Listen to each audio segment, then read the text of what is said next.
तो बच्चे अब हम लोग final accounts of manufacturing entities शुरू करने जा रहे हैं। तो final accounts of manufacturing entities बच्चे हम लोगों को 1 घंटे से ज्यादा नहीं लगना चाहिए, क्योंकि बच्चे इसमें कुछ खास नहीं है, कुछ बस बातें मेरे को आपको बतानी है और 1-2 क्वेश्चंस आपको प्रैक्टिस कराना है। तो final accounts of manufacturing entities, final accounts of manufacturing entities. तो बच्चे क्वेश्चन जो आने के चांसेस होते हैं वो बच्चे final accounts of non manufacturing entities के चांसेस ज्यादा होते हैं। Final accounts of manufacturing entities हो सकता है शायद आपके एग्जाम में आ जाए, हो सकता है ना भी है, बट बच्चे ये इतना छोटा सा टॉपिक है कि मैं आपको ये भी नहीं कह सकता हूं कि आप मत करो, ठीक है जी। तो आप लोगों को ये भी करके जाना है और बहुत छोटा सा टॉपिक है और ये बहुत जल्दी कंप्लीट हो जाएगा। तो final accounts of manufacturing entities, तो भाई final accounts of manufacturing entities की अगर मैं बात करूं तो बच्चे जितने भी बिजनेसेस यहां पे होते हैं, जितने भी बिजनेसेस होते हैं वो बच्चे अगर मैन्युफैक्चरिंग में इन्वॉल्व हैं, अगर वो किसी भी चीज की मैन्युफैक्चरिंग कर रहे हैं, तो बच्चे उनको ये कुछ सेट ऑफ फाइनल अकाउंट्स बनाने पड़ेंगे। तो वो फाइनल अकाउंट्स कौन कौन से होते हैं वो हम लोग पहले समझने की कोशिश करते हैं। बच्चे final accounts of manufacturing entities का मतलब ही क्या हुआ कि भाई जो बिजनेस मैन्युफैक्चरिंग कर रहा होगा, तो भाई जो बिजनेस मैन्युफैक्चरिंग कर रहा है तो उसको कौन कौन से फाइनल अकाउंट्स प्रिपेयर करने पड़ते हैं, बस ये हमें मालूम होना चाहिए, और कैसे प्रिपेयर करते हैं वो भी हमें मालूम होना चाहिए। तो बिजनेसेस की अगर बात करूं, अगर बिजनेस आपका बच्चे कोई भी आइटम की मैन्युफैक्चरिंग करता है तो बच्चे आप लोग फॉल कर जाओगे final accounts of manufacturing entities में, ठीक है जी। तो अगर आप मैन्युफैक्चरिंग कर रहे हो तो बच्चे आप final accounts of manufacturing entities में फॉल करोगे। और बच्चे आपको कौन कौन से फाइनल अकाउंट्स बनाने होते हैं वो चलो अब हम लोग देख लेते हैं। तो बच्चे सबसे पहले आपको एक मैन्युफैक्चरिंग अकाउंट बनाना पड़ता है, एक मैन्युफैक्चरिंग अकाउंट बनाना पड़ता है। फिर बच्चे आपको एक ट्रेडिंग अकाउंट बनाना पड़ता है। फिर आपको एक प्रॉफिट एंड लॉस अकाउंट बनाना पड़ता है। और बच्चे आपको बैलेंस शीट भी बनानी पड़ती है, बैलेंस शीट भी बनानी पड़ती है। तो आप लोगों को यहाँ पे ट्रेडिंग अकाउंट तो बनाना आता है, प्रॉफिट एंड लॉस अकाउंट भी बनाना आता है, बैलेंस शीट भी बनाना आता है आपको। तो भाई हम लोगों को सिर्फ और सिर्फ मैन्युफैक्चरिंग अकाउंट बनाना सीखना है। तो चलो अब हम लोग यहाँ पे मैन्युफैक्चरिंग अकाउंट बनाना सीखते हैं। और साथ ही साथ आप लोग पहले क्या करो, मैन्युफैक्चरिंग अकाउंट के बारे में थोड़ी सी चीजें लिख लो। तो मैंने यहाँ पे लिखा मैन्युफैक्चरिंग अकाउंट, मैन्युफैक्चरिंग अकाउंट। तो बच्चे जितने भी बिजनेसेस मैन्युफैक्चरिंग में इन्वॉल्व होते हैं उन्हें मैन्युफैक्चरिंग अकाउंट बनाना पड़ता है। तो भाई manufacturing account is prepared, it is prepared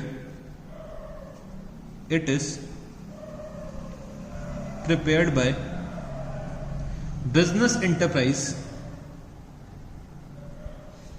it is prepared by business enterprise that are engaged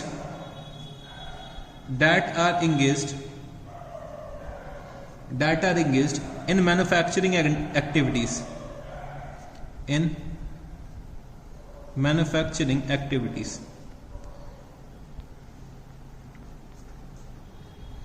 तो बच्चे हम लोग मैन्युफैक्चरिंग अकाउंट के through cost of goods manufacture निकालने की कोशिश करते हैं। जब कभी भी हम लोग ट्रेडिंग अकाउंट बनाते थे तो हम लोग बच्चे क्या निकालते थे, ग्रॉस प्रॉफिट निकालते थे, प्रॉफिट एंड लॉस अकाउंट में हम लोग नेट प्रॉफिट निकालते थे। बट बच्चे हम लोग मैन्युफैक्चरिंग अकाउंट में हम लोग क्या निकालने की कोशिश करेंगे, कॉस्ट ऑफ गुड्स मैन्युफैक्चर्ड। तो बच्चे जितने भी गुड्स मेरे यहाँ मैन्युफैक्चर हो रहे हैं हमारी फैक्ट्री में, तो बच्चे मेरे को उसकी कॉस्ट निकालनी है। तो कॉस्ट निकालने के लिए हम लोग क्या करते हैं, मैन्युफैक्चरिंग अकाउंट प्रिपेयर करते हैं। तो हम लोग यहाँ पे क्या लिख सकते हैं, in order to ascertain the cost of goods manufactured,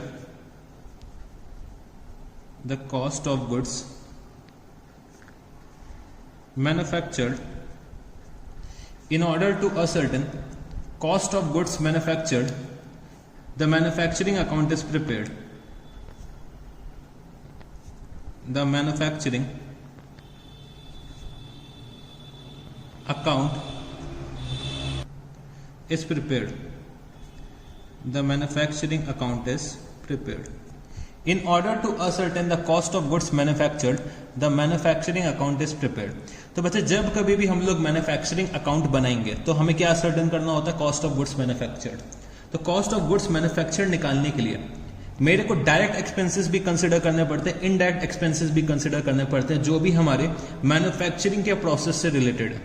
तो जितने भी मेरे डायरेक्ट एक्सपेंसेस होंगे या फिर मेरे इनडायरेक्ट एक्सपेंसेस होंगे जो रिलेट किससे करेंगे, मैन्युफैक्चरिंग से, वो बच्चे मेरे को यहाँ पे मैन्युफैक्चरिंग अकाउंट में रिकॉर्ड करने पड़ेंगे. तो चलो ये भी हम लोग लिख लेते हैं. तो यहां पे मेरे साथ लिखना कि भाई बोथ डायरेक्ट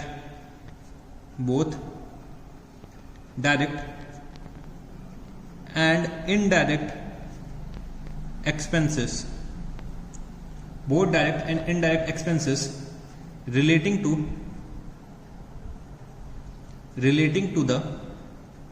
the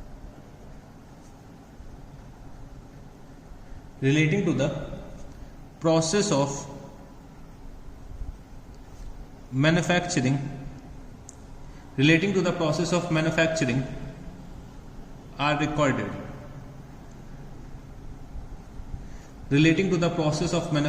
recorded. ठीक है जी. तो भाई जितने भी डायरेक्ट और इनडायरेक्ट एक्सपेंसेस होंगे मैन्युफैक्चरिंग से रिलेटेड वो मेरे को यहाँ पे अपने मैन्युफैक्चरिंग अकाउंट में रिकॉर्ड करने पड़ेंगे. ठीक है जी. फिर बच्चे जो हमारा कॉस्ट ऑफ गुड्स मैन्युफैक्चर्ड होगा वो हमें कहाँ पे ट्रांसफर करना होता है, अपने ट्रेडिंग अकाउंट में. तो ट्रेडिंग अकाउंट में हम लोगों ने जो भी goods during the year produce करें वो ट्रांसफर करेंगे और ट्रेडिंग अकाउंट में बच्चे हम लोग उन गुड्स का सेल दिखाएंगे और क्लोजिंग स्टॉक दिखा देंगे. तो उन गुड्स का अगर जब सेल दिखाएंगे तो सेल में से कॉस्ट ऑफ गुड्स मैन्युफैक्चर्ड जब हम लोग लेस करते हैं तो बच्चे हमारा क्या आता है, ग्रॉस प्रॉफिट आता है. तो मेरे को यहाँ पे cost of goods manufactured transfer कहाँ पे करना पड़ेगा, अपने ट्रेडिंग अकाउंट में ट्रांसफर करना पड़ेगा. तो हम लोग यहाँ पे क्या लिख सकते हैं, manufacturing account is close bye manufacturing account is closed by manufacturing account is closed by transferring its balance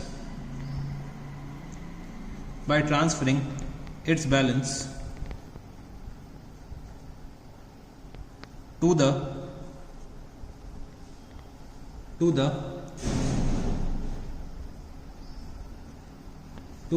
trading account. तो manufacturing account is close by transferring its balance to the trading account. तो बच्चे manufacturing account कौन prepare करता है, बच्चे manufacturing entities prepare करती है जो इंगेज होती हैं कोई ना कोई मैन्युफैक्चरिंग एक्टिविटी में. ठीक है.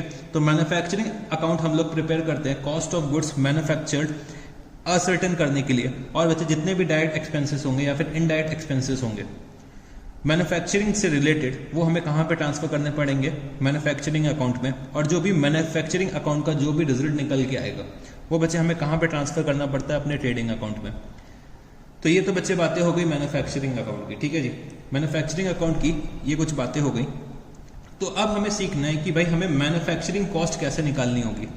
तो मैन्युफैक्चरिंग कॉस्ट निकालने के लिए हम लोगों को एक तो भाई मटेरियल की कॉस्ट को कंसिडर करना पड़ेगा.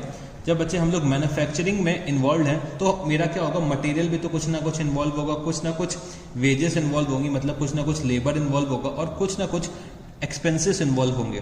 तो एक्सपेंसेस बच्चे आपके डायरेक्ट भी हो सकते हैं, इनडायरेक्ट भी हो सकते हैं. तो चलो हम लोग समझने की कोशिश करते हैं कि भाई जो मेरी कॉस्ट होती है, जो भी मेरी कॉस्ट ऑफ गुड्स मैन्युफैक्चर्ड होगी, कॉस्ट ऑफ गुड्स मैन्युफैक्चर्ड, तो जो भी मेरी कॉस्ट ऑफ गुड्स मैन्युफैक्चर्ड होगी तो उसके क्या क्या एलिमेंट्स होंगे. एक तो बच्चे मेरा क्या होगा, मटेरियल होगा. एक बच्चे मेरा क्या होगा, लेबर होगा. और बच्चे मेरे कुछ एक्सपेंसेस होंगे. तो बच्चे मटेरियल जो होता है वो दो तरीके का होता है. एक होता है डायरेक्ट, एक होता है इनडायरेक्ट. तो डायरेक्ट मटेरियल बच्चे वो मटेरियल होता है which can be specifically identified in the finish goods. तो जो कोई भी हम लोग रॉ मटेरियल का यूज कर रहे हैं फिनिश गुड्स के मैन्युफैक्चर के लिए, जो हम लोग डायरेक्टली आइडेंटिफाई कर सकते हैं फिनिश गुड्स में, वो बच्चे मेरा क्या होता है, डायरेक्ट मटेरियल. फॉर एग्जाम्पल अगर मैं कार मैन्युफैक्चर कर रहा हूं तो भाई कार के जो टायर्स होते हैं, जो बम्पर्स होते हैं, ठीक है, ये सब क्या होते हैं, ये हमारे डायरेक्ट मटेरियल होते हैं. ठीक है जी. बट बच्चे कार मैन्युफैक्चर करने के लिए मेरे को कुछ मशीन्स का यूज करना पड़ता है, तो मशीन में कुछ मटेरियल यूज होते हैं, वो मेरे क्या होते हैं, इनडायरेक्ट मटेरियल होते हैं। तो ये मेरे को आइडेंटिफाई करना है कौन से मेरे डायरेक्ट मटेरियल, कौन से मेरे इनडायरेक्ट मटेरियल है। ठीक है जी। फिर हम लोग आते हैं लेबर के बारे में।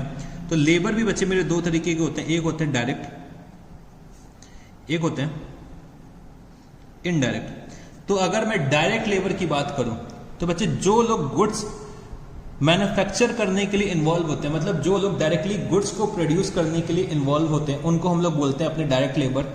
मतलब जो बंदे डायरेक्टली इन्वॉल्व हैं गुड्स की मैन्युफैक्चरिंग में, उनको हम लोग बोलते हैं डायरेक्ट लेबर। और जो बच्चे जो बंदे जो लेबर्स जो गुड्स की मैन्युफैक्चरिंग में इन्वॉल्व नहीं, उनको हम लोग बोलते हैं इनडायरेक्ट लेबर। तो सर इनडायरेक्ट लेबर के कुछ एग्जांपल बताइए।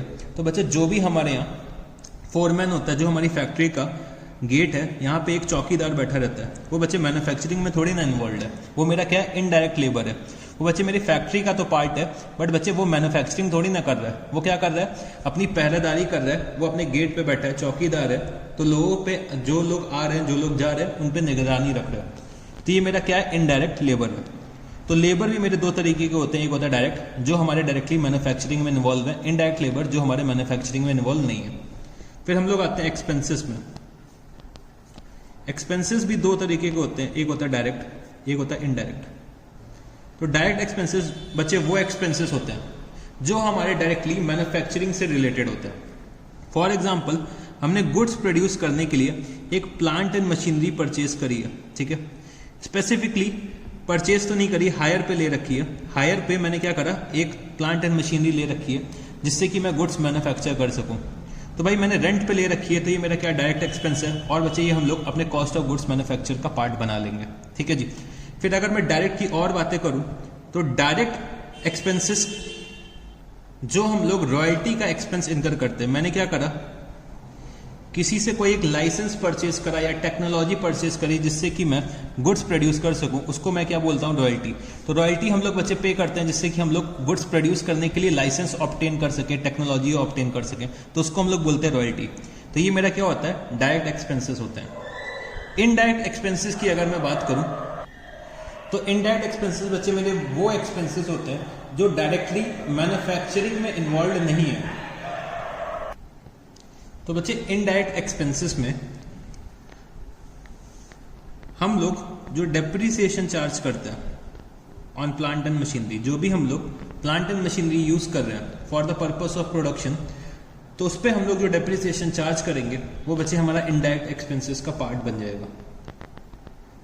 तो बच्चे डेप्रिसिएशन का एक्सपेंस हो गया हमारा क्या, इनडायरेक्ट एक्सपेंस। ठीक है जी।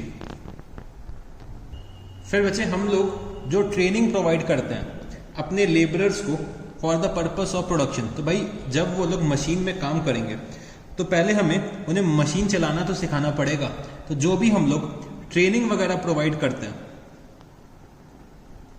वो भी हमारा क्या होता है, इनडायरेक्ट एक्सपेंस होता है। तो बच्चे सारे के सारे इनडायरेक्ट एक्सपेंस मिलके, सारे के सारे इनडायरेक्ट एक्सपेंस मिलके क्या बन जाते हैं, ओवरहेड्स। तो सारे के सारे इनडायरेक्ट एक्सपेंसेस को हम लोग क्या बोल सकते हैं, ओवरहेड्स बोल सकते हैं। तो ओवरहेड्स का मतलब क्या होता है, जो भी हमारे इनडायरेक्ट एक्सपेंस होंगे मैन्युफैक्चरिंग से रिलेटेड, उनको हम लोग क्या बोलते हैं, ओवरहेड्स। ठीक है जी, क्या बोलते हैं उनको, ओवरहेड्स। तो indirect material, indirect labour, indirect expenses, तो वो कंबाइन होके अगर मैं बोलना चाहूँ, उनको एक वर्ड में देना चाहूँ, तो उनको मैं क्या बोल सकता हूँ, ओवरहेड्स। तो जितने भी मेरे इनडायरेक्ट मटेरियल के एक्सपेंसेस हैं, इनडायरेक्ट लेबर के एक्सपेंसेस हैं, इनडायरेक्ट एक्सपेंसेस के एक्सपेंसेस हैं, तो बच्चे वो मेरा क्या हो जाएगा, कंबाइन होके ओवरहेड बन जाएगा। ठीक है जी, क्या बन जाएगा, ओवरहेड। तो मेरे डायरेक्ट मटेरियल, डायरेक्ट लेबर और डायरेक्ट एक्सपेंसेस अलग होंगे, और बच्चे मेरे ओवरहेड के एक्सपेंसेस अलग होंगे। ठीक है जी। फिर अब हमें सीखना क्या होता है कि भाई हमें मैन्युफैक्चरिंग कॉस्ट कैलकुलेट करनी होती है। तो मैन्युफैक्चरिंग कॉस्ट कैलकुलेट करने के लिए हम लोग क्या करते हैं, यहाँ पे मैन्युफैक्चरिंग कॉस्ट को कैलकुलेट करने के लिए हम लोग यहाँ पे क्या कैलकुलेट करेंगे, सबसे पहले हम लोग लिखते हैं raw material consumed. Raw material consumed, तो अगर मैं रॉ मटेरियल कंज्यूम्ड की बात करूं तो इसका मतलब क्या होता है, जो भी मेरा ओपनिंग स्टॉक होगा रॉ मटेरियल का, इसमें मैं ऐड क्या करूंगा, परचेजेस, और बच्चे इसमें लेस में क्या करूंगा, closing stock of raw material. तो मेरा आ जाएगा रॉ मटेरियल कंज्यूम्ड। ठीक है जी। फिर इसमें मैं ऐड करूंगा डायरेक्ट मैन्युफैक्चरिंग एक्सपेंसेस या डायरेक्ट मैन्युफैक्चरिंग वेजेस।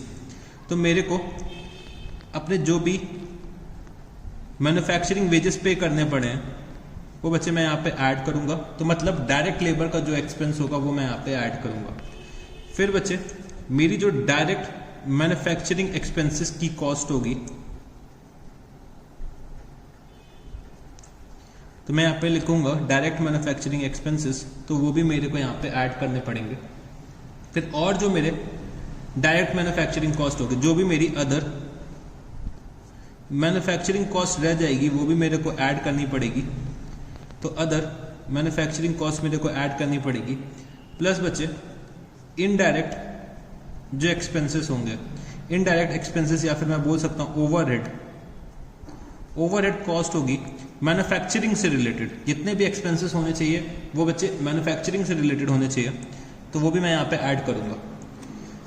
तो यहाँ पे मेरा क्या आ जाएगा, टोटल मैन्युफैक्चरिंग कॉस्ट आ जाएगा।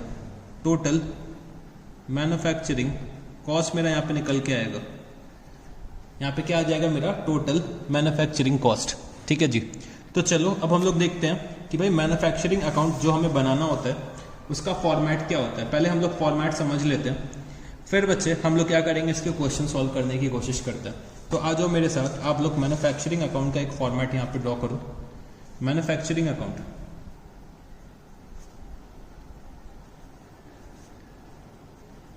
मैन्युफैक्चरिंग अकाउंट, तो मैंने यहाँ पे लिखा पर्टिकुलर्स, यूनिट्स और amount. Particulars, units and amount. Particulars, units और अमाउंट, पर्टिकुलर्स, यूनिट्स और अमाउंट। तो फटाफट से आप लोग कॉलम्स ड्रॉ करिए, फिर मैं आपको एक एक आइटम बताते हुए चलता हूं। तो चलो बच्चे स्टार्ट करते हैं। तो जितने भी मेरे मैन्युफैक्चरिंग से रिलेटेड एक्सपेंसेस होंगे वो मैं यहाँ पे क्या कर दूंगा, डेबिट कर दूंगा। तो चलो मैंने सबसे पहले क्या लिखा, टू रॉ मटेरियल कंज्यूम्ड। तो बच्चे मैन्युफैक्चरिंग के लिए मेरे को रॉ मटेरियल चाहिए जिससे कि मैं उसे फिनिश गुड्स में कन्वर्ट कर सकूं। तो जो मेरा मटेरियल का एक्सपेंस होता है बच्चे, वो हमारा मोस्ट इंपॉर्टेंट एक्सपेंस होता है in case of a manufacturing entity.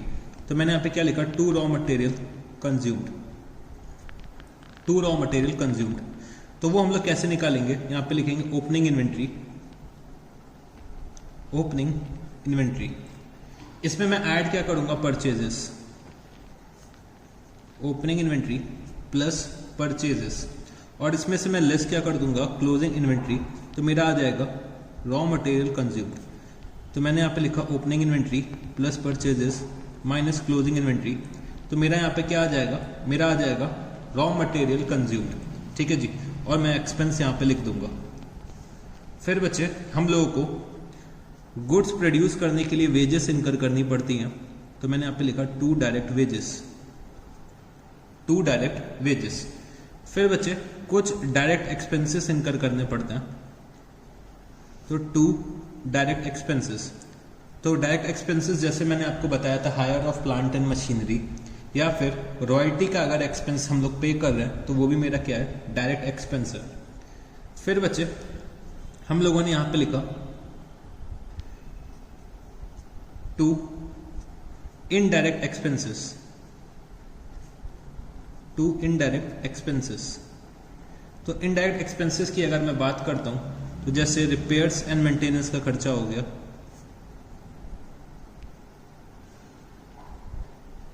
Repairs and maintenance हो गया, डेप्रिसिएशन हो गया। तो जितने भी एक्सपेंसेस हम लोग मैन्युफैक्चरिंग से रिलेटेड इनकर कर रहे हैं वो बच्चे मेरे मैन्युफैक्चरिंग अकाउंट में आने हैं। तो रिपेयर्स एंड मेंटेनेंस हो गया, डेप्रिसिएशन हो गया, और कोई अगर मैंने फैक्ट्री में एक्सपेंस इनकर करा तो मैंने यहाँ पे क्या लिख दिया, फैक्ट्री कॉस्ट। ठीक है जी। मैंने यहाँ पे क्या लिख दिया, कोई भी और एक्सपेंस मैंने फैक्ट्री में इनकर करा तो वो भी मेरे को यहाँ पे मैन्युफैक्चरिंग अकाउंट में डेबिट करना पड़ेगा। फिर बच्चे कुछ बच्चे मेरे वर्क इन प्रोग्रेस होते हैं, जो गुड्स मेरे पूरी तरह से कंप्लीट नहीं हो पाते हैं उनको मैं बोलता हूँ वर्क इन प्रोग्रेस। अगर किसी गुड्स को बनाने में मेरे को लेट्स टेक 15 डेज लग रहा है, ठीक, और मैंने 27 मार्च को उसका प्रोडक्शन शुरू करा है, तो भाई 31 मार्च को वो कंप्लीट थोड़ी ना हो जाएंगे, तो उनको मैं क्या बोलूँगा, वर्क इन प्रोग्रेस, मतलब इनमें अभी काम होना बाकी है। तो मैं यहाँ पे क्या लिख सकता हूँ, to opening work in progress. जो मेरी ओपनिंग वर्क इन प्रोग्रेस होगी वो मैं यहाँ पे लिख दूंगा, ओपनिंग वर्क इन प्रोग्रेस मैं यहाँ पे लिख दूंगा। उसके बाद बच्चे हम लोग आते हैं अपने क्रेडिट वाले साइड पे। तो क्रेडिट साइड पे मैं यहाँ पे क्या लिखूंगा, बाय प्रोडक्ट्स, बाय प्रोडक्ट्स। तो बच्चे बाय प्रोडक्ट्स मेरे वो प्रोडक्ट्स होते हैं जो बच्चे प्रोड्यूस हो जाते हैं as a part of main product. For example कि जब कभी भी मैं शुगर प्रोड्यूस करता हूं तो साथ में मोलेसिस प्रोड्यूस हो जाता है, तो शुगर का बाय प्रोडक्ट क्या हो जाएगा, मोलेसिस। तो भाई जब कभी भी मैं मेन प्रोडक्ट प्रोड्यूस करूंगा तो हो सकता है उसके साथ एक बाय प्रोडक्ट प्रोड्यूस हो जाए, तो उसको हम लोग बोलते हैं बाय प्रोडक्ट। मतलब उसके साथ अगर एक और प्रोडक्ट प्रोड्यूस होता है, एक तो होता है बच्चे कि भाई हम लोग मेन प्रोडक्ट प्रोड्यूस कर रहे हैं और उसके साथ अगर कोई और प्रोडक्ट भी प्रोड्यूस हो जाता है तो उसको हम लोग बोल देते हैं बाय प्रोडक्ट। तो बाय प्रोडक्ट हमें किस पे दिखाना होता है, नेट रियलाइजेबल वैल्यू पे दिखाना होता है।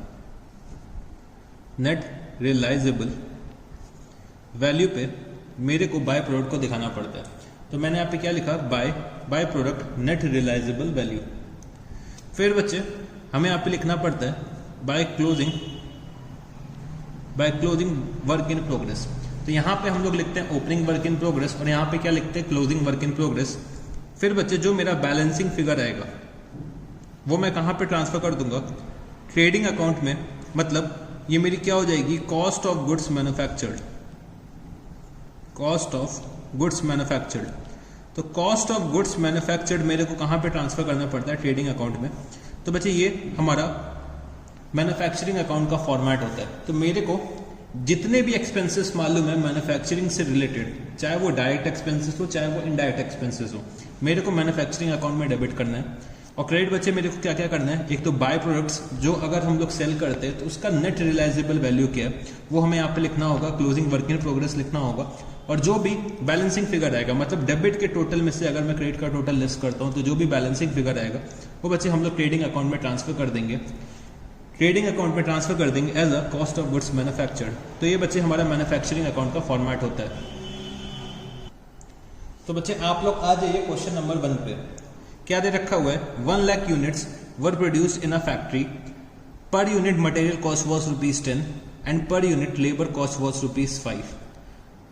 That apart it was agreed to pay royalty at ₹3 per unit to the Japanese collaborator who supplied technology required। क्या है, कैलकुलेट मैन्युफैक्चरिंग कॉस्ट। तो मेरे को यहाँ पे मैन्युफैक्चरिंग कॉस्ट कैलकुलेट करनी है।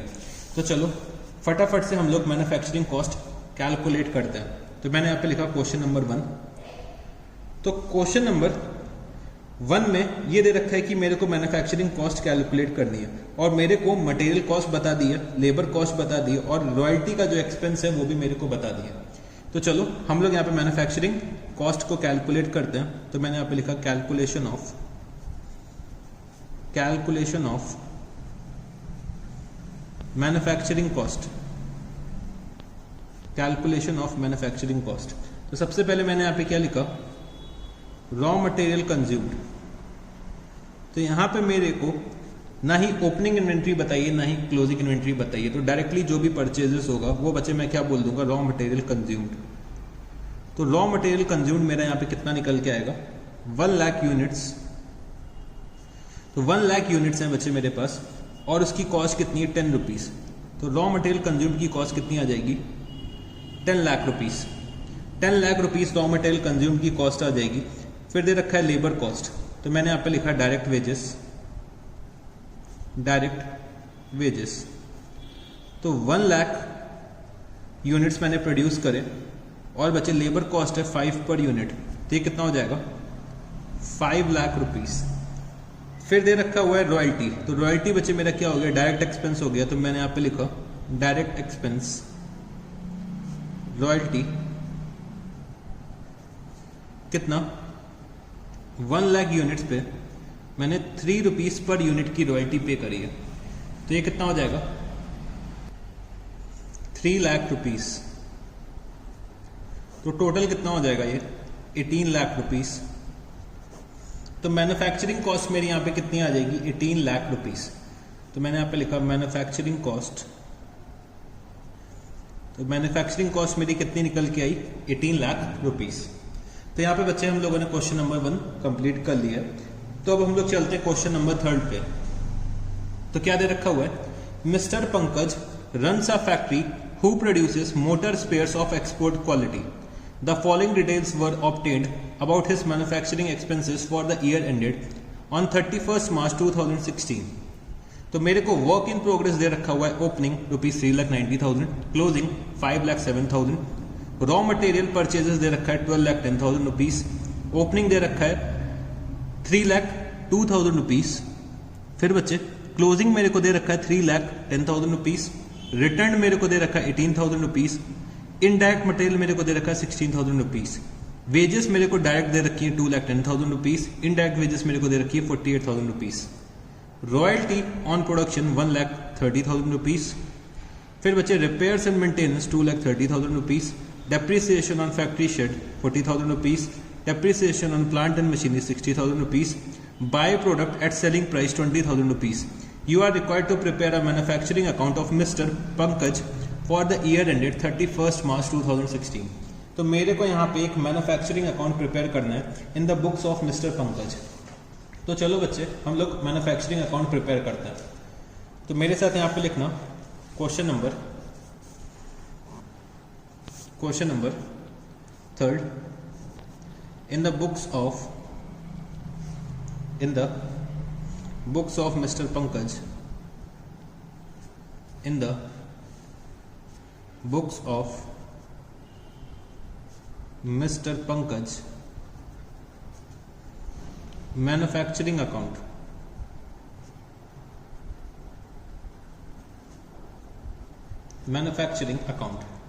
तो चलो फटाफट से हम लोग फॉर्मेट ड्रॉ करते हैं, फिर स्टार्ट करते हैं। तो यहाँ पे बच्चे यूनिट्स की बात नहीं हो रही है, तो हम लोग यूनिट्स का कॉलम नहीं ड्रॉ करेंगे। तो चलो स्टार्ट करते हैं। तो सबसे पहले मैंने यहाँ पे क्या लिखा, टू ओपनिंग WIP, ठीक है जी। टू ओपनिंग WIP मेरे को दे रखी है ₹3,90,000, वो मैंने यहाँ पे लिख दी। To opening WIP ₹3,90,000। फिर बच्चे यहाँ पे मैंने क्लोजिंग WIP लिख दी, तो बाय क्लोजिंग WIP। तो बच्चे WIP का काम खत्म कर देते हैं हम लोग। तो मैंने ओपनिंग भी लिख दिया और मैंने क्लोजिंग भी लिख दिया। तो ओपनिंग WIP भी मैंने लिख दिया, क्लोजिंग WIP भी मैंने यहाँ पे लिख दिया। फिर बच्चे रॉ मटेरियल कंज्यूम्ड हम लोग अब कैलकुलेट कर लेते हैं। तो मैंने यहाँ पे लिखा to raw material consumed, to raw material consumed. तो रॉ मटेरियल कंज्यूम्ड के लिए मेरे को दे रखा है एक तो ओपनिंग स्टॉक। ओपनिंग स्टॉक बच्चे मेरे को दे रखा हुआ है ₹3,02,000। फिर बच्चे परचेजेस मेरे को दे रखी है, इसमें मैंने क्या ऐड करा, परचेजेस। तो परचेजेस का अमाउंट दे रखा हुआ है ₹12,10,000। और बच्चे मेरे को क्लोजिंग रॉ मटेरियल भी दे रखा है और रिटर्न ऑफ रॉ मटेरियल भी दे रखा है। तो दोनों मेरे को क्या करना पड़ेगा, लेस करना पड़ेगा। तो मैंने इसमें लेस क्या करा, माइनस रिटर्न। तो रिटर्न बच्चे कितना दे रखा हुआ, ₹18,000। और मेरे को क्लोजिंग स्टॉक जो दे रखा हुआ है रॉ मटेरियल का, वो दे रखा हुआ है ₹3,10,000।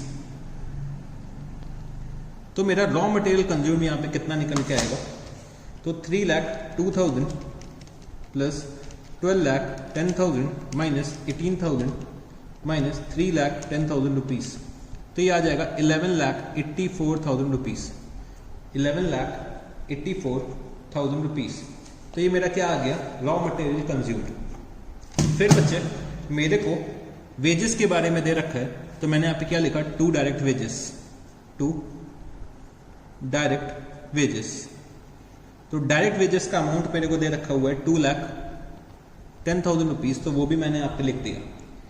फिर बच्चे मेरे को डायरेक्ट एक्सपेंसेस के बारे में ये दे रखा है कि by royalty on production. Royalty on production मेरे को पता है मेरा डायरेक्ट एक्सपेंस है, तो तो इन लोगों ने ये लिख रखा है कि भाई डायरेक्ट एक्सपेंसेस, और साथ ही साथ इन लोगों ने लिख रखा है रिपेयर्स एंड मेंटेनेंस, डेप्रिसिएशन।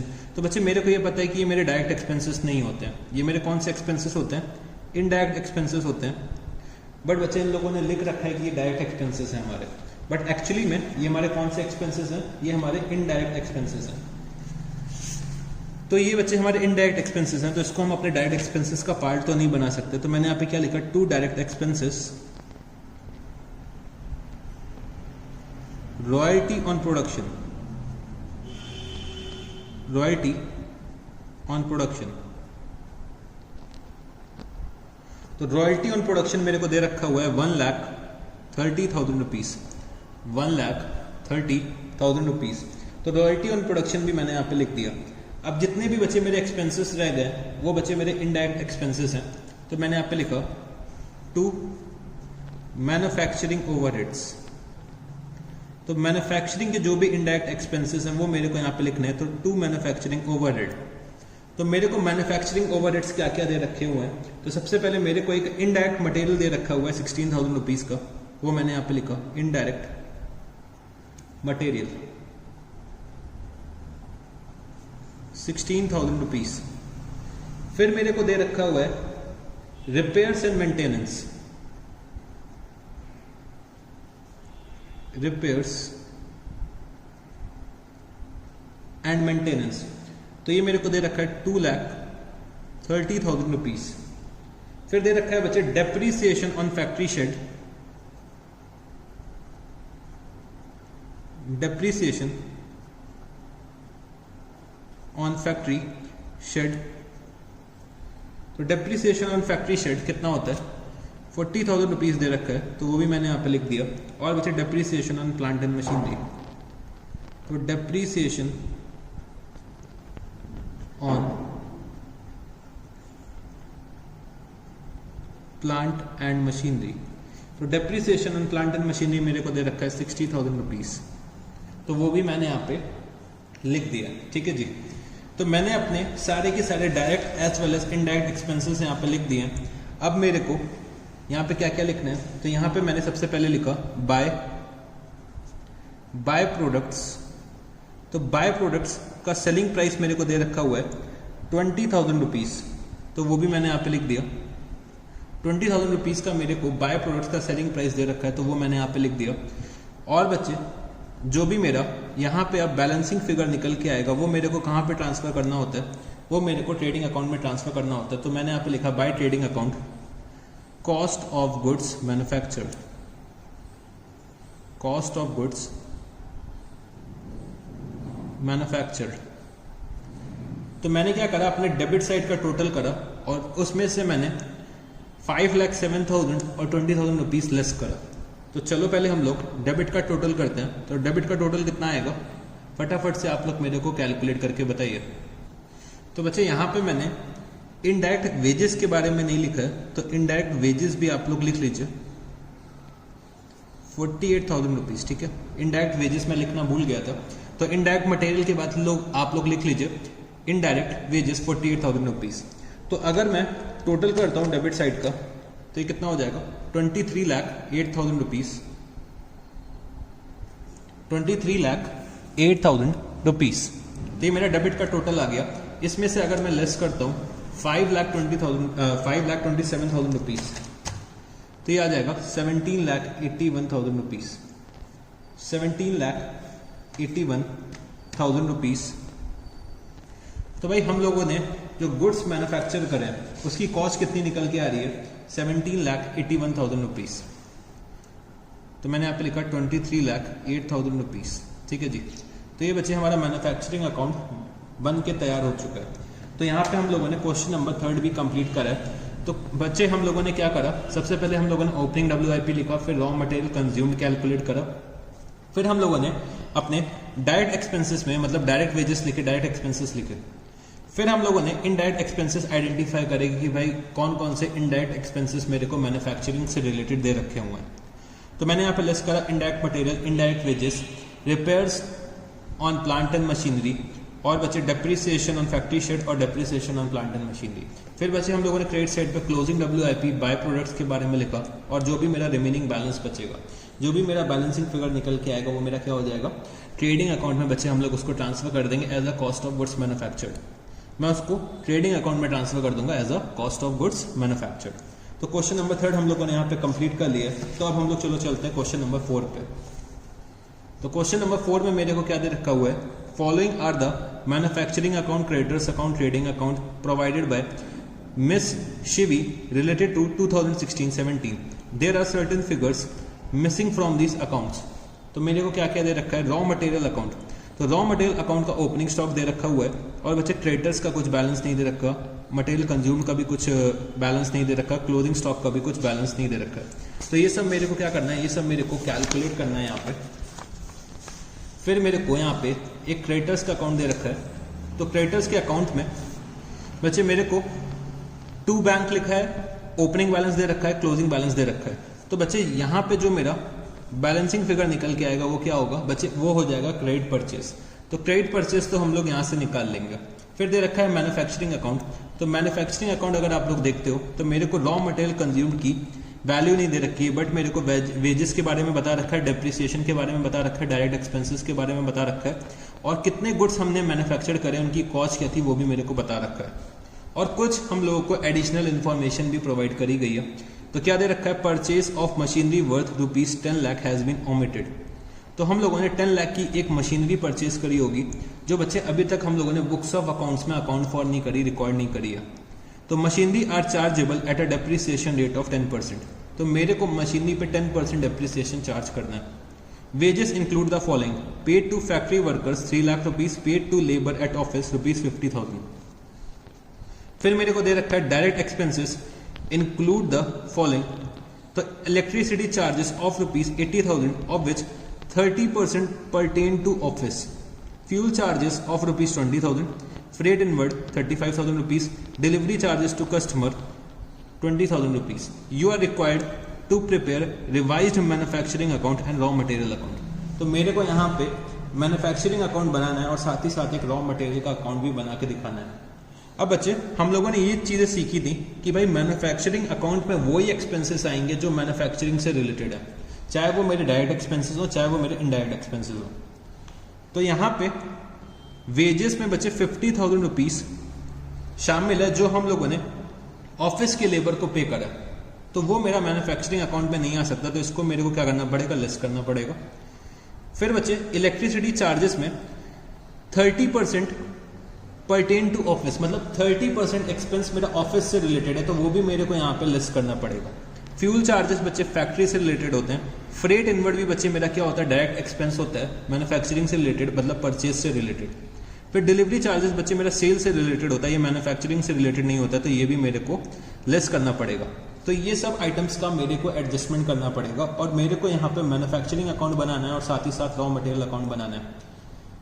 तो चलो शुरू करते हैं हम लोग इस क्वेश्चन को। तो क्वेश्चन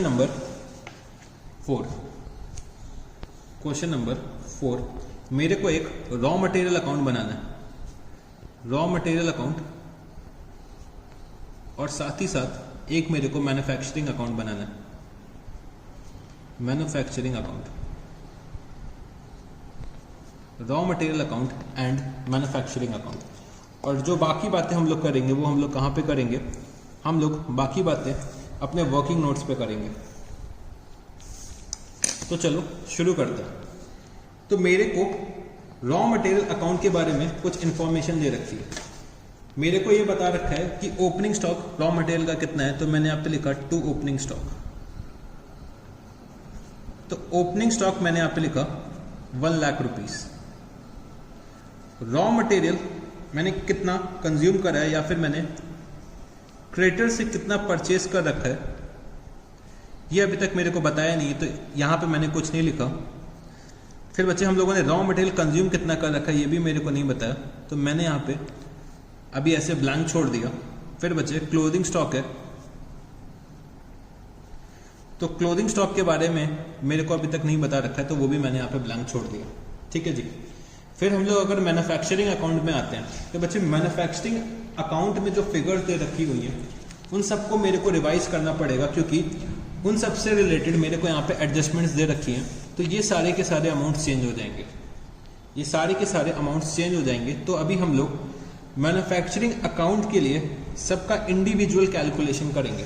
ठीक है जी, हम लोग सबका इंडिविजुअल कैलकुलेशन करेंगे। तो अभी मैंने यहाँ पे क्या लिखा, सबसे पहले 2 रॉ मटेरियल कंज्यूम्ड, तो इसका मेरे को अभी कैलकुलेशन करना है। वेजेस के बारे में मेरे को ये दे रखा हुआ है कि भाई जो हम लोगों ने 50,000 रुपीज का पेमेंट करा था वो बच्चे ऑफिस लेबर से रिलेटेड करा था। तो मैंने यहाँ पे लिखा 2 wages 3,50,000 minus office labour. Office labour जो है बच्चे हमारा वो कितना है 50,000 रुपीज, वो मेरे को यहाँ पे लेस करना पड़ेगा। तो अब मेरा वेजेस का एक्सपेंस कितना रह जाएगा 3 लाख रुपीज। फिर मेरे को दे रखा हुआ है डेप्रिसिएशन के बारे में। तो डेप्रिसिएशन हमारा इंक्रीज हो जाएगा। क्यों इंक्रीज हो जाएगा? क्योंकि मेरे को एडिशनल इंफॉर्मेशन में दे रखा है कि भाई हम लोगों ने एक मशीनरी 10 लाख की परचेज करी थी जिसको हम लोग बुक्स में रिकॉर्ड नहीं कर पाए। तो भाई अब हम लोग उसको अगर बुक्स में रिकॉर्ड करेंगे तो मेरे को डेप्रिसिएशन भी तो चार्ज करना पड़ेगा। तो डेप्रिसिएशन मेरे को दे रखा हुआ है 10%, तो 1 लाख का 10% मेरे को ऐड करना पड़ेगा। तो मेरे को ऑलरेडी डेप्रिसिएशन कितना दे रखा हुआ है, मेरे को डेप्रिसिएशन दे रखा हुआ है 2 लाख रुपीस का। इसमें मैं ऐड क्या कर दूंगा, एडिशनल डेप्रिसिएशन, एडिशनल डेप्रिसिएशन। तो 10 लाख का 10% अगर मैं निकालता हूं तो ये कितना आ जाएगा 1 लाख रुपीस। तो टोटल डेप्रिसिएशन कितना हो गया 3 लाख रुपीस। फिर बचे डायरेक्ट एक्सपेंसेस। तो डायरेक्ट एक्सपेंसेस में भी मेरे को कुछ एडजस्टमेंट्स दे रखी हैं। तो मैंने यहां पे लिखा 2 डायरेक्ट एक्सपेंसेस, 2 डायरेक्ट एक्सपेंसेस। तो डायरेक्ट एक्सपेंसेस का अमाउंट मेरे को दे रखा है 2,44,000 रुपीज। तो बच्चे इसमें ये दे रखा हुआ है कि electricity charges of rupees 80,000 of which 30% pertain to office. तो भाई मैंने यहाँ पे लेस क्या करा, इलेक्ट्रिसिटी रिलेटेड टू ऑफिस। तो भाई हम लोग मैन्युफैक्चरिंग अकाउंट में वही एक्सपेंसेस लिख सकते हैं जो हमारे मैन्युफैक्चरिंग से रिलेटेड है। मैन्युफैक्चरिंग एक्टिविटीज से रिलेटेड जो भी एक्सपेंसेस होंगे वो बच्चे हमारे मैन्युफैक्चरिंग अकाउंट में आएंगे। तो इलेक्ट्रिसिटी रिलेटिंग टू ऑफिस, तो 80,000 का 30%, ये कितना आ जाएगा 24,000 रुपीज मेरे को यहाँ पे लेस करना पड़ेगा। फिर बच्चे मेरे को यहाँ पे लेस करना पड़ेगा डिलीवरी चार्जेस टू कस्टमर। तो डिलीवरी चार्जेस बच्चे सेल से रिलेटेड होते हैं, तो वो भी मेरे को यहाँ पे लेस करने पड़ेंगे। तो मैंने लेस कितना करा, डिलीवरी चार्जेस 20,000 रुपीज। तो मेरे नेट डायरेक्ट एक्सपेंसेस अब कितने हो जाएंगे 2 लाख रुपीज के डायरेक्ट एक्सपेंसेस यहाँ पे हो जाएंगे। तो मैंने यहाँ पे डायरेक्ट एक्सपेंसेस कितने लिखे 2 लाख रुपीज।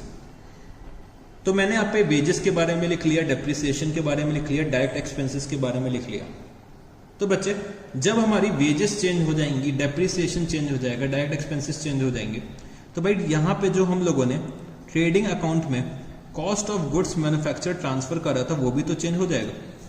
अगर हमारा वेजेस का अमाउंट चेंज होता है, डेप्रिसिएशन का अमाउंट चेंज होता है, डायरेक्ट एक्सपेंसेस का अमाउंट चेंज होता है, तो यहाँ पे जो ट्रेडिंग अकाउंट में हम लोग ट्रांसफर करते हैं कॉस्ट ऑफ गुड्स मैन्युफैक्चर, तो वो भी तो चेंज होगी। तो अब मेरे को यहाँ पे कॉस्ट ऑफ गुड्स मैन्युफैक्चर निकालनी है। तो मेरे को ऑलरेडी क्वेश्चन में दे रखा है कि जो हम लोगों ने ट्रांसफर करा था विदाउट एडजस्टमेंट्स 17,94,000 रुपीज मेरे को ऑलरेडी दे रखा है। तो मेरे को वहीं से शुरू करना है और साथ ही साथ एडजस्टमेंट्स को इनकॉर्पोरेट करना है। तो मेरे को पता चल जाएगा कि मेरी कॉस्ट ऑफ गुड्स मैन्युफैक्चर्ड क्या है। तो मैं यहाँ पे आता हूँ वर्किंग नोट पे और इसका कैलकुलेशन करता हूँ। वर्किंग नोट, तो यहाँ पे लिखना number 1 revised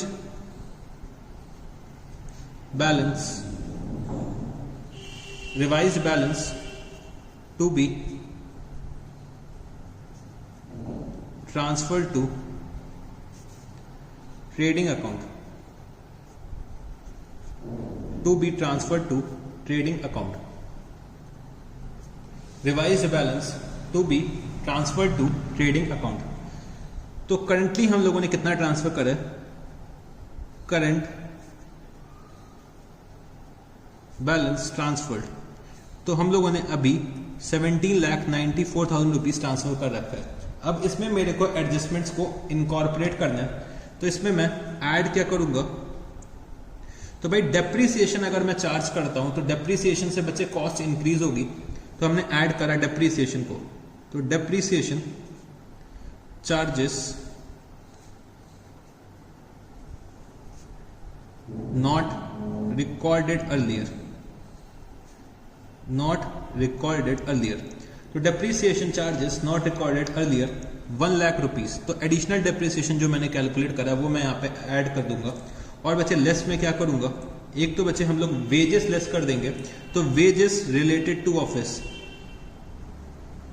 wages related to office, तो wages related to office 50,000 rupees दे रखी है, वो मैंने यहाँ पे लेस करी। और बच्चे हम लोगों ने यहाँ पे लेस क्या करा, यहाँ पे बच्चे हम लोग लेस करेंगे एक तो electricity related to office, electricity related to office कितना 24,000 रुपीज। और बच्चे डिलीवरी चार्जेस, डिलीवरी चार्जेस, तो ये सब आइटम्स को हम लोग लेस करेंगे, तो अब मेरे को करेक्ट अमाउंट पता चल जाएगा जो मेरे को ट्रांसफर करना चाहिए था ट्रेडिंग अकाउंट। तो ये बच्चे निकल के आ रहा है, अगर मैं 17,94,000 में 1 लाख रुपीस ऐड कर दूं, 50,000 लेस कर दूं, और बच्चे 24,000 रुपीस लेस कर दूं और 20,000 रुपीस लेस कर दूं, तो ये आ रहा है 18 लाख रुपीस, 18 लाख रुपीस। तो ये बच्चे मेरा क्या आएगा, cost of goods manufactured, cost of goods manufactured. तो चलो कॉस्ट ऑफ गुड्स मैन्युफैक्चर्ड को मैं यहाँ पे लिख देता हूँ, तो मैंने यहाँ पे लिखा by trading account 18 lakh rupees, और मैंने यहाँ पे लिख दिया वर्किंग नोट नंबर 1। तो मैंने ट्रेडिंग अकाउंट में 18 लाख रुपीस से गुड्स ट्रांसफर करे। तो अब बच्चे मेरे को रॉ मटेरियल कंज्यूम का फिगर निकालना है, तो मैं क्रेडिट का टोटल करूंगा और इसमें से मैं डेबिट वाले आइटम्स लेस कर दूंगा, और ये मेरा as a balancing figure calculate कर लूंगा। तो चलो टोटल करते हैं, तो टोटल तो बच्चे 18 लाख रुपीस ही आएगा, 18 लाख रुपीस। तो 18 लाख में से अगर 2 लाख 3 लाख और बच्चे 3 लाख में लेस करता हूं, तो यहां पे मेरा रॉ मटेरियल कंज्यूम जो आएगा वो बच्चे कितना आ जाएगा, रॉ मटेरियल कंज्यूम मेरा निकल के आ जाएगा 10 लाख रुपीस, 10 लाख रुपीस मेरा रॉ मटेरियल कंज्यूम आ गया। तो रॉ मटेरियल कंज्यूम जैसे ही मेरे को पता चला, वो बच्चे हम लोगों ने अपने रॉ मटेरियल के अकाउंट में लिख दिया यहाँ पे 10 लाख रुपीस। ठीक, अब मेरे को क्रेडिटर्स अकाउंट का बैलेंस निकालना है कि भाई हम लोगों ने क्रेडिटर्स से कितने गुड्स परचेज करे, मतलब कितना रॉ मटेरियल परचेज करा है, तो ये मेरे को कैलकुलेट करना है। तो मेरे को क्लोजिंग स्टॉक पता चल जाएगा एज अ बैलेंसिंग फिगर। तो मेरे को क्वेश्चन में क्रेडिटर्स का अकाउंट दे रखा है, तो चलो इसको भी हम लोग वर्किंग नोट में बना लेते हैं। तो मेरे को वर्किंग नोट में क्रेडिटर्स का अकाउंट बनाना है, तो क्रेडिटर्स अकाउंट, तो क्रेडिटर्स का ओपनिंग बैलेंस मेरे को दे रखा है, तो मैंने लिखा बाय बैलेंस ब्रॉट डाउन कितना 15 लाख रुपीस, 15 लाख रुपीस। और बच्चे हम लोगों ने क्रेडिटर्स को पेमेंट करी है 22 लाख की, और मैंने यहाँ पे क्या लिखा, टू बैलेंस कैरीड डाउन, तो ये भी मेरे को दे रखा है 6 लाख रुपीस। तो मेरी यहाँ पे क्रेडिट परचेज कितने की आ जाएगी, तो मैंने यहाँ पे लिखा बाय क्रेडिट परचेज। तो ये हम लोग as a balancing figure calculate करेंगे। तो 22 lakh plus 6 lakh 28 lakh rupees, 28 lakh rupees. तो ये भी मेरा कितना आएगा 28 लाख रुपीस। तो 28 लाख में से अगर मैं 15 लाख लेस कर देता हूं, तो ये कितना आ जाएगा 13 लाख रुपीस की मैंने क्रेडिट परचेज करी है क्रेडिटर से। तो 13 लाख रुपीस बच्चे मेरे को पता चल गया। तो मैं अब आता हूँ यहाँ पे, और मैं यहाँ पे क्या लिख देता हूँ 13 लाख रुपीस। और ये हम लोगों ने कहाँ से कैलकुलेट करा है, वर्किंग नोट नंबर 2 से। तो मैंने यहाँ पे लिख दिया वर्किंग नोट नंबर 2। तो 13 लाख प्लस 1 लाख 14 लाख। तो 14 में से अगर 10 मैं माइनस करता हूँ, 14 में से अगर मैं 10 माइनस कर देता हूँ तो मेरा closing stock as a balancing figure 4 lakh rupees का आ जाएगा। तो चलो टोटल भी लिख देते हैं। तो ये कितना हो गया 14 लाख, और बच्चे ये भी 14 लाख। तो हम लोगों ने यहाँ पे क्वेश्चन नंबर 4 भी सॉल्व कर दिया। तो बच्चे क्वेश्चन नंबर 4 को सॉल्व करने के लिए सबसे पहले मेरे को एडजस्टमेंट्स को इनकॉर्पोरेट करना पड़ेगा। फिर बच्चे मेरे को revised cost of goods manufacture निकालना पड़ेगा जो 18 लाख रुपीस आ रहा था। तो रॉ मटेरियल कंज्यूम को मैंने एज अ बैलेंसिंग फिगर निकाला। फिर मेरे को यहाँ पे रॉ मटेरियल अकाउंट बनाना है, तो मेरे को ओपनिंग स्टॉक दे रखा था। रॉ मटेरियल कंज्यूम मैंने मैन्युफैक्चरिंग अकाउंट से निकाला और बच्चे यहाँ पे लिख दिया। क्रेडिटर्स से मैंने कितना क्रेडिट परचेज करा है उसके लिए मैंने एक क्रेडिटर्स का अकाउंट बनाया वर्किंग नोट में। तो बच्चे मेरे को closing stock as a balancing figure मिल गया। तो हम लोगों ने यहाँ पे रॉ मटेरियल का अकाउंट भी प्रिपेयर कर लिया और मैन्युफैक्चरिंग अकाउंट भी प्रिपेयर कर लिया। तो यहाँ पे बच्चे मेरा क्वेश्चन नंबर 4 भी कंप्लीट होता है। तो यही था बच्चे मेरा मैन्युफैक्चरिंग अकाउंट। तो मैन्युफैक्चरिंग अकाउंट की बात करूँ तो बच्चे मेरा मैन्युफैक्चरिंग अकाउंट बस इतना ही था जो मेरे को आपको पढ़ाना था। तो अब आप लोगों को होमवर्क में क्वेश्चन नंबर 2 करना है। तो होमवर्क में क्वेश्चन नंबर 2 आपको करना है और बच्चे क्वेश्चन नंबर 1, 3 और 4 को एक बार आपको खुद से भी करना है। तो बच्चे मैन्युफैक्चरिंग अकाउंट तो इतना ही था। तो मैन्युफैक्चरिंग अकाउंट की बात करूं तो मैन्युफैक्चरिंग अकाउंट बच्चे वो लोग बनाते हैं जो लोग मैन्युफैक्चरिंग के बिजनेस में इंगेज हैं, जो लोग मैन्युफैक्चरिंग एक्टिविटीज में इंगेज हैं, वो लोग मैन्युफैक्चरिंग अकाउंट बनाते हैं।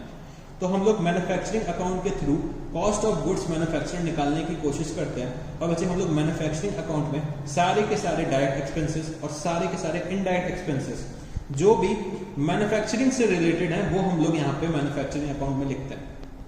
तो मैन्युफैक्चरिंग अकाउंट के डेबिट साइड में रॉ मटेरियल कंज्यूम्ड आएगा, ओपनिंग WIP आएगा, डायरेक्ट वेजेस आएंगी, डायरेक्ट एक्सपेंसेस आएंगे और indirect expenses related to production या फिर मैन्युफैक्चरिंग आ जाएंगे। और बच्चे क्रेडिट साइड में क्या क्या आएगा? क्रेडिट साइड में by product at net realisable value, closing WIP। और बच्चे हम लोग अमाउंट निकाल लेंगे कॉस्ट ऑफ गुड्स मैन्युफैक्चर का जो हमें ट्रेडिंग अकाउंट में ट्रांसफर करना है एज अ बैलेंसिंग फिगर। तो इतना बच्चे हमारा होता था मैन्युफैक्चरिंग अकाउंट की बातें। तो हम लोगों ने ये चीज सीखी है कि भाई जितने भी डायरेक्ट एक्सपेंसेस होंगे, मतलब डायरेक्ट मटेरियल का एक्सपेंस, डायरेक्ट वेजेस का एक्सपेंस, डायरेक्ट एक्सपेंसेस का एक्सपेंस, वो मैं पहले दिखाऊंगा, फिर मैं यहाँ पे इनडायरेक्ट एक्सपेंसेस को दिखाऊंगा। ठीक है जी। तो इनडायरेक्ट एक्सपेंसेस जो भी मेरे मैन्युफैक्चरिंग से रिलेटेड होंगे वही मेरे मैन्युफैक्चरिंग अकाउंट में आएंगे। तो बच्चे मेरा मैन्युफैक्चरिंग अकाउंट इतना ही होता था। और फिर हम लोगों को मैन्युफैक्चरिंग अकाउंट बनाने के बाद जैसे कि हम लोग यहाँ पे क्या करते हैं, cost of goods manufacture transfer करते हैं। कहाँ पे ट्रांसफर करते हैं? ट्रेडिंग अकाउंट पे। तो ट्रेडिंग अकाउंट बच्चे जैसे अभी तक हम लोग बनाते हैं वैसे ही मेरे को बनाना है। प्रॉफिट एंड लॉस अकाउंट जैसे मैं बनाता आया हूँ वैसे ही मेरे को बनाना है और बैलेंस शीट भी वैसे ही बनेगी। तो मैन्युफैक्चरिंग अकाउंट बच्चे आपके लिए थोड़ा सा नया था, वो मेरे को आपको पढ़ाना था। तो यहाँ पे हम लोगों ने final accounts of manufacturing entities भी कंप्लीट कर लिए। तो final accounts of manufacturing entities में मेरे को बस एक मैन्युफैक्चरिंग अकाउंट और अलग से बनाना पड़ता है। तो जनरली जो आपके एग्जाम में जो क्वेश्चंस आते हैं वो बच्चे final accounts of non manufacturing entities से रिलेटेड आते हैं। बट अगर final accounts of manufacturing entity का क्वेश्चन आता है तो बच्चे आप लोगों ने मैन्युफैक्चरिंग अकाउंट बनाना सीख लिया है। तो ये अमाउंट हम लोग क्या करते हैं, ट्रांसफर कर देते हैं। कहाँ पे ट्रांसफर करते हैं? अपने ट्रेडिंग अकाउंट में। तो जब कभी भी हम लोग ट्रेडिंग अकाउंट बनाएंगे तो ओपनिंग स्टॉक आ रहा होगा ऑफ फिनिश गुड्स, और हम लोगों ने गुड्स कितने मैन्युफैक्चर करें? 18 लाख रुपीस के। फिर हम लोग लिख देंगे सेल्स और बच्चे हम लोग क्लोथिंग स्टॉक लिख देंगे फिनिश गुड्स का। तो मेरा क्या आ जाएगा? Gross profit. और जैसे कि हम लोग नेट प्रॉफिट निकालते थे तो नेट प्रॉफिट के लिए मैं ग्रॉस प्रॉफिट ट्रांसफर करूंगा, फिर मैं अपने इनडायरेक्ट एक्सपेंसेस को आइडेंटिफाई करूंगा। तो इनडायरेक्ट एक्सपेंसेस और इनडायरेक्ट इनकम्स को आइडेंटिफाई करूंगा। तो भाई इनडायरेक्ट एक्सपेंसेस जितने मैन्युफैक्चरिंग से रिलेटेड होंगे वो बच्चे हम लोग ऑलरेडी मैन्युफैक्चरिंग अकाउंट में लिख चुके होंगे। तो indirect expenses other than manufacturing से रिलेटेड मेरे कहाँ पे आएंगे? प्रॉफिट एंड लॉस अकाउंट में आएंगे। तो वैसे मैं अपना प्रॉफिट एंड लॉस अकाउंट बना लूंगा। और बैलेंस शीट में बच्चे कुछ भी नया नहीं है, balance sheet as it is जैसे हम लोगों ने सीख रखा है वैसे ही हमें बनानी पड़ेगी। तो यहाँ पे बच्चे हम लोगों का फाइनल अकाउंट्स का जो चैप्टर है वो फिनिश हो चुका है। Final accounts of manufacturing entities as well as final accounts of non manufacturing entities. तो यहाँ पे हम लोगों ने दोनों टॉपिक्स फिनिश कर लिए। तो ये जो चैप्टर है बच्चे वो आपके एग्जाम के पॉइंट ऑफ व्यू से बहुत ज्यादा इंपॉर्टेंट है। तो बहुत अच्छे से रिवाइज करिएगा इस चैप्टर को। और इस चैप्टर से आपके क्वेश्चन में आपके एग्जाम में एक क्वेश्चन तो जरूर से आएगा ही आएगा। इस चैप्टर से एक क्वेश्चन आपके एग्जाम में जरूर से आएगा ही आएगा। तो बच्चे इस चैप्टर को बहुत अच्छे से रिवाइज करना है, बहुत अच्छे से प्रैक्टिस करना है कि हम लोग क्वेश्चन तो सॉल्व कर ही लें और बच्चे with in the time limit solve करें। तो चलो अब हम लोग इस क्लास को यहीं पे एंड करते हैं। तो चलो बच्चे, thank you guys, see you, ta ta, good night, bye bye.